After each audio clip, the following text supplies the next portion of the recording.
안녕하세요. 낭낭 서가입니다.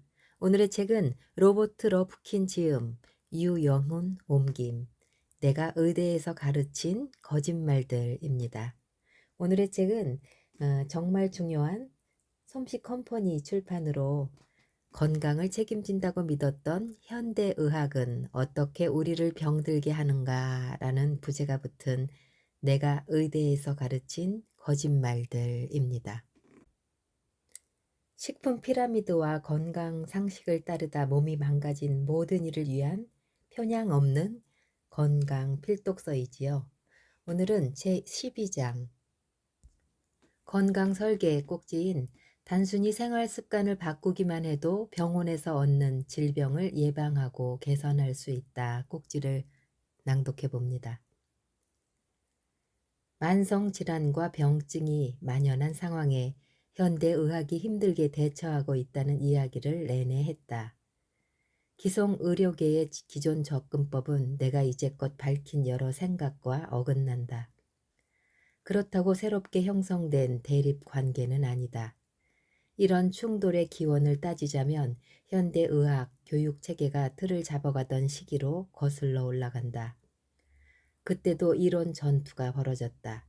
이른바 씨앗 이론과 토양 이론 사이에 있었던 논쟁이다. 씨앗 이론은 질병을 중심에 놓는다. 세균과 바이러스 같은 병원체를 질병의 씨앗으로 보고 강조해서 세균 이론이라고도 한다. 병원체를 표적으로 삼아 제거하는 것을 질병을 치료하는 길로 여겼다. 단순하고 효과적인 방식이다. 그래서 많은 호응을 얻었다. 처음에는 공중보건 측면에서 조치하다가 나중에는 표적 약물을 개발했다. 이 이론은 감염병에 적용하면 잘 통한다. 소아마비의 원인은 무엇인가? 소아마비 바이러스이다. 결핵의 원인은 결핵균이다. 하지만 오늘날 우리를 괴롭히는 만성병에 적용하면 이 이론은 실패한다. 심장질환은 원인이 무엇인가? LDL 콜레스테롤? 애매하다. 앞서 살펴보았듯이 무엇 하나를 콕 집어 단정할 수 없다. 그렇다면 알츠하이머병은 뇌에 아밀로이드 베타가 쌓여서 생기나? 이 가설에 비추어 치료법을 개발하는 상황이 어떤지는 앞서 짚어보았다. 이런 만성질환은 오히려 몸속 상호작용이 복잡하게 맞물리는 과정에서 생긴다. 발병 요인으로는 염증, 인슐린 저항, 대사질환, 그리고 물론 엠토르의 지나친 활성화 등을 꼽을 수 있다. 몇몇 다른 요인은 젊을 때는 유익해도 늙으면 반대로 몹시 해롭다. 여기에서 또 다른 질병 가설인 토양 이론이 나온다. 이 이론은 건강을 중심에 놓는다. 병원체가 대개 약해진 몸에만 질병을 일으켜 숙주를 괴롭힐 수 있다고 보기에 숙주 이론이나 치세 이론이라고도 한다. 토양 이론은 질병의 기원으로 신체 자체의 조직과 세포에서 나타나는 기능 장애를 강조한다. 이 문제를 해결하면 몸 건강이 좋아지고 감염 저항력이 향상된다. 이 두 가지 접근법은 어떻게 발전했으며 왜 그 중 하나가 용인된 질병 이론이 되었을까? 19세기의 화학자이자 미생물학자인 루이 파스테르와 유기화학자 앙투안 베상이 감염병 발생 원인을 놓고 기나긴 논쟁을 벌였다. 파스테르는 세균 이론을 옹호했고 베샹은 지세 이론 편에 섰다. 결국 파스테르의 이론이 이겼다.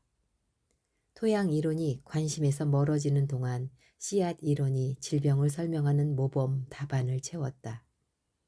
오늘날에도 질병 대부분에 씨앗 이론을 적용한다. 서방 세계에서 주된 사망 원인이 된 비감염성 생활습관병에도 씨앗 이론을 들이댄다. 그래서 벌어진 일을 우리는 앞서 살펴보았다. 질병 중심 이론은 병원체를 질병의 원인으로 바라본다. 그래서 병원체를 억제하고 제거하는 방식으로 치료하는데 이때 주로 약물을 쓴다. 혈중 LDL 콜레스테롤 수치가 높으면 죽상 동맹화 경화증이 생기므로 LDL을 줄이는 약물을 투여한다. 세포액 돌연변이는 암을 일으키므로 유전자 치료는 이런 변이를 표적으로 삼는다. 여기에 쓰이는 약품들을 수십 년이 걸리는 연구기관에 수십억 달러 개발비를 들여 만들어냈다. 그런데도 씨앗 1호는 만성병 유행을 가라앉히지 못했다. 한편 건강 중심 개념 틀에서는 이상 증세를 한 가지 요인인 생활 습관에서 비롯된 질환에 따라다니는 대사 및 염증 반응으로 본다. 그래서 건강을 회복하는 열쇠는 신진대사를 바로잡고 염증 같은 모든 후속 작용을 다스리는 데 있다고 여긴다. 건강 중심 관점에서 보면 약물의 목표는 대개 반응을 억누르고 없애는 것이지 실제 질병을 다루는 일은 잘 없다.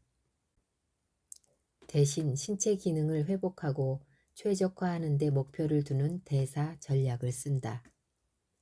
여기서는 단식과 탄수화물 제한 식단 같은 방법이 있는데 모두 생활 습관성 질환의 뿌리를 치료하려는 노력이다.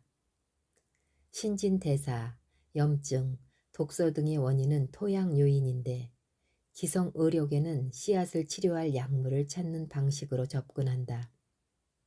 설탕을 과도하게 많이 먹는다고 죄다 2형 당뇨병에 걸리지는 않는다. 담배를 피운다고 모두 폐암 환자가 되지도 않는다. 이런 질병들은 어느 한 가지 물질만 들어서 설명할 수 없을 만큼 복잡하게 얽혀 있다. 현대의학 전체를 비판하려는 심사가 아니다. 어떤 질병은 표적 치료제를 쓰거나 수술하는 것이 가장 효과적이다. 코로나19는 내 몸에 이 바이러스가 있느냐 없느냐의 문제이므로 언뜻 생각하면 질병 씨앗의 궁극적인 예와 같다. 하지만 그것이 전부가 아니다. 완전히 똑같은 코로나19 바이러스가 몸에 들어오는데 왜 누구는 감기 증상으로 끝나고 누구는 사망에 이르는 걸까? 씨앗이 아니라 밭 때문에 그렇다. 감염될 당시 환자의 건강 상태에 달려있다. 코로나19로 사망하는 가장 큰 위험 요인은 이 책에서 다룬 다른 만성병들과 같다. 바로 환자 나이다. 기성 의료계는 씨앗 접근법을 최대한 활용했다. 이 방식은 정확한 상황에서는 아주 강력하게 효과를 발휘할 수 있다. 하지만 이 책에서 다루는 대다수 만성병처럼 다른 상황이라면 토양 접근법이 필요하다. 성공적인 의료 체계는 씨앗과 토양을 모두 아우르기 마련이다. 이른바 장수약으로 불리는 혁신적인 약물도 생활 습관이 올바를 때 제 효과를 낸다. 증거로 입증된 사실이다. 늘어난 수명을 누리는 건 단순히 알약을 한 알 먹고 마는 문제가 아니다. 이제부터 건강을 향해 총체적으로 접근할 것이다. 씨앗 이론과 토양 이론을 모두 아우를 생각이다. 나쁜 씨앗은 골라내어 좋은 밭을 마련하려고 한다. 이번 장의 제목이 장수약이 아닌 건강 설계인 까닭이다. 건강 설계란.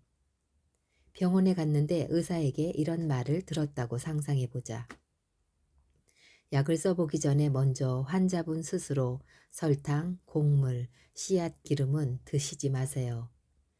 결핍된 영양을 바로잡고 독소를 제거하면서 근력 운동과 수면 개선 훈련도 조금씩 해나가 보지요. 그렇게 했는데도 안 되면 그때 약을 드리겠습니다.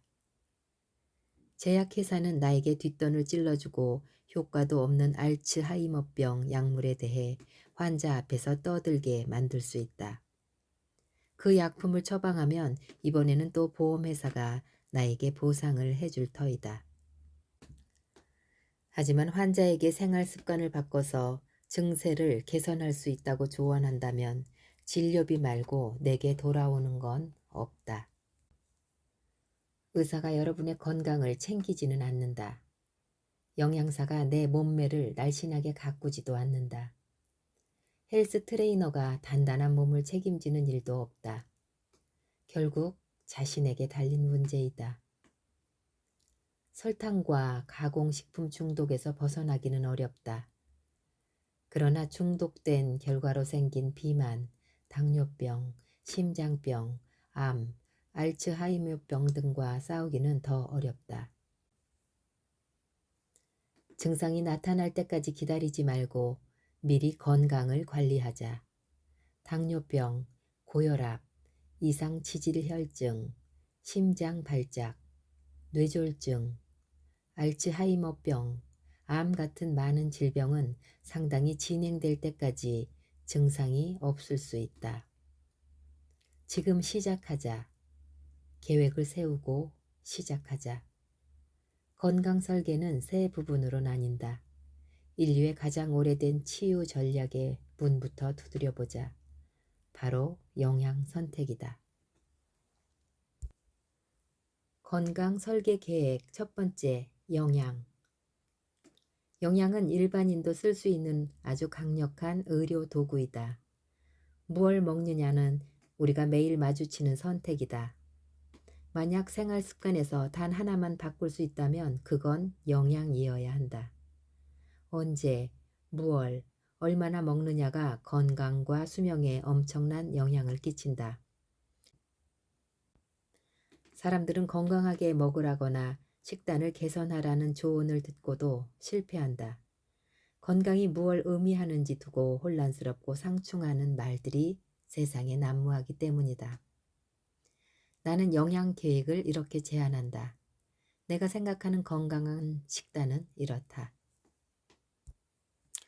농경 이전의 자연식. 농경 이전의 자연식 계획의 본질은 수렵 채집인 방식으로 돌아가서 영양을 섭취하는 것이다. 그렇다고 메모들을 사냥해 먹으라는 말은 아니고 오늘날 정상 식단을 구성하는 가공식품, 정제 탄수화물, 공장에서 만든 씨앗기름, 곡물을 끝없이 섭취하는 습관을 버리자는 얘기다. 모든 것은 언제, 무얼, 얼마나 먹느냐의 세 가지 문제로 귀결된다. 언제 먹을까? 우리 계획에서 제안하는 첫 번째 영양 설계에서는 음식의 종류와 양은 묻지도 따지지도 않는다. 무엇을 얼마나 먹느냐와 상관없이 언제 먹느냐만 신경 써도 건강해질 수 있다. 그저 먹는 시간만 바꾸면 된다. 그렇다.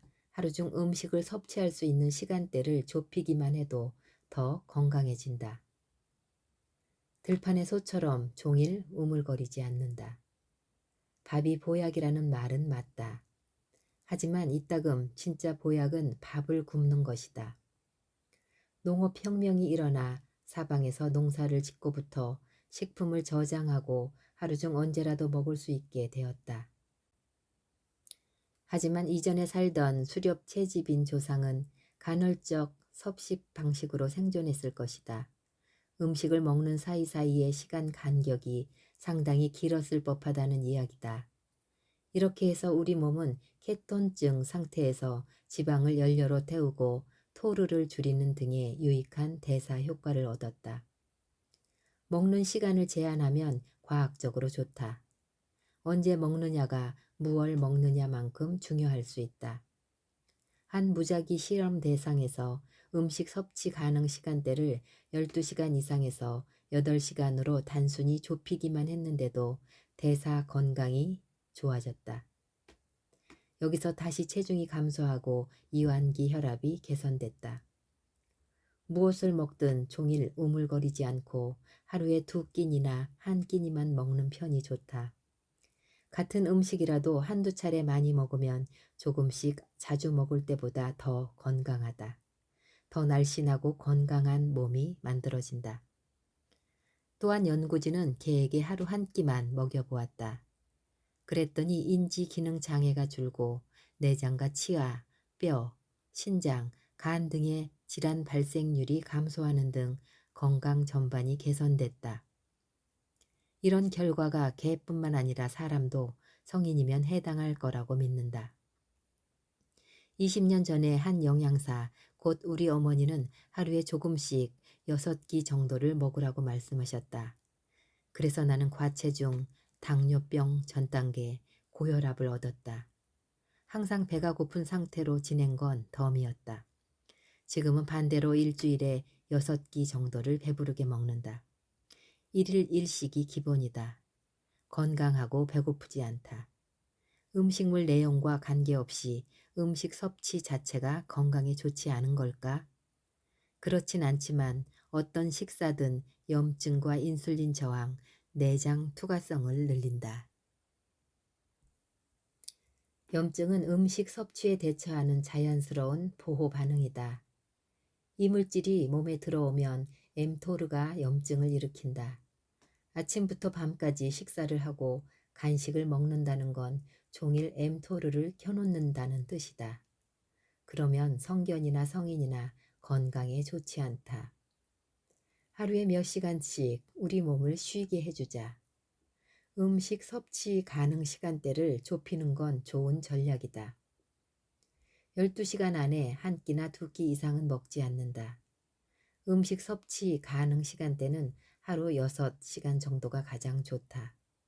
나머지 시간에는 아무것도 먹지 않는다. 간식도 금물이다. 물, 블랙커피, 무가당 차를 마시는 건 괜찮다. 무얼 먹을까? 먹는 시간을 알아보았으니 이제 내용물 이야기를 해보자. 고기를 좋아해서 많이 먹는 사람들과 고기를 입에도 대지 않으려는 이들은 정치적으로 뭉쳐서 서로 대립한다. 나는 비건처럼 오롯이 채식을 하든 정반대로 매끼 고기만 먹든 다 문제없다고 본다. 밥상에 가공식품만 없다면 어떤 식단이든 괜찮다는 뜻이다. 가공식품을 포함한 식단은 뭐든 건강하지 않다. 육류는 영양 밀도가 높다. 반대로 비건이나 채식 식단은 영양 밀도가 낮아서 고기가 든 식단보다 건강을 챙기기가 쉽지 않다. 하지만 미량 영양소에 주의를 기울인다면 건강한 채식 식단을 꾸릴 수 있다. 물론 심각한 기저질환이 있다면 식단을 바꾸기에 앞서 의사와 상담해야 한다. 내가 요즘 무엇을 먹고 있는지 생각해보자. 이것이 건강하게 먹는 첫 단계이다. 음식을 만들 때 사용한 재료를 따져보자. 혹시 내 건강을 해치는 성분일까? 유해식품은 피하고 몸을 치유하는 음식을 먹으면 된다. 간단하다. 그렇다면 무엇이 유해식품일까? 좋게 표현해서 가공식품이지 그냥 불량식품이다. 거대 제약회사처럼 거대 식품회사가 존재한다. 두 산업 모두 소비자 건강은 기업의 우선순위가 아니다. 거대 식품회사는 소비자에게 선택할 수 있다는 환상을 준다. 고를 수 있는 브랜드가 수백 가지인 것 같지만 실은 모두 몇몇 대기업 집단 손아귀에 있다. 그 중에서 당신의 건강을 정말로 챙겨줄 회사는 없다. 1980년대에 담배 제조업체들이 가공 불량식품 산업을 대거 인수해서 가공식품을 중독 비즈니스 모델을 짜 맞추었다. 중독성 물질을 늘리고 가격은 낮추면서 광고비를 쏟아부었다. 그들이 겨냥한 상대는 아이들이었다. 효과가 있었다고 생각한다. 나는 그들이 과연 자기네 자녀에게도 이런 유해 불량식품을 먹였을까 싶다. 지난 2세기 동안 설탕, 흰 밀가루, 백미, 식물성 기름, 즉석 음식 같은 가공식품 소비가 급증한 현상과 비전염성 질병의 발생률이 증가하는 추세는 같이 움직였다. 반면 동물성 지방 소비는 이때 감소했다. 가공식품이 무엇이 문제일까? 가공식품에는 정제 탄수화물, 고도 불포화 지방산, 곡물, 글루텐이 많이 들어있다. 제조 과정에서도 흔히 씨앗 기름을 사용하는데 여기에는 염증을 일으키는 리놀렌산이 듬뿍 들어있다. 정크푸드에서 몸에 가장 나쁜 내용물은 다음의 세 가지다. 먹지 않는 것이 좋다. 정크푸드의 대표적인 것으로는 첫 번째, 설탕과 정제 탄수화물, 두 번째, 씨앗 기름과 식물성 기름, 세 번째, 곡물과 그루텐이다.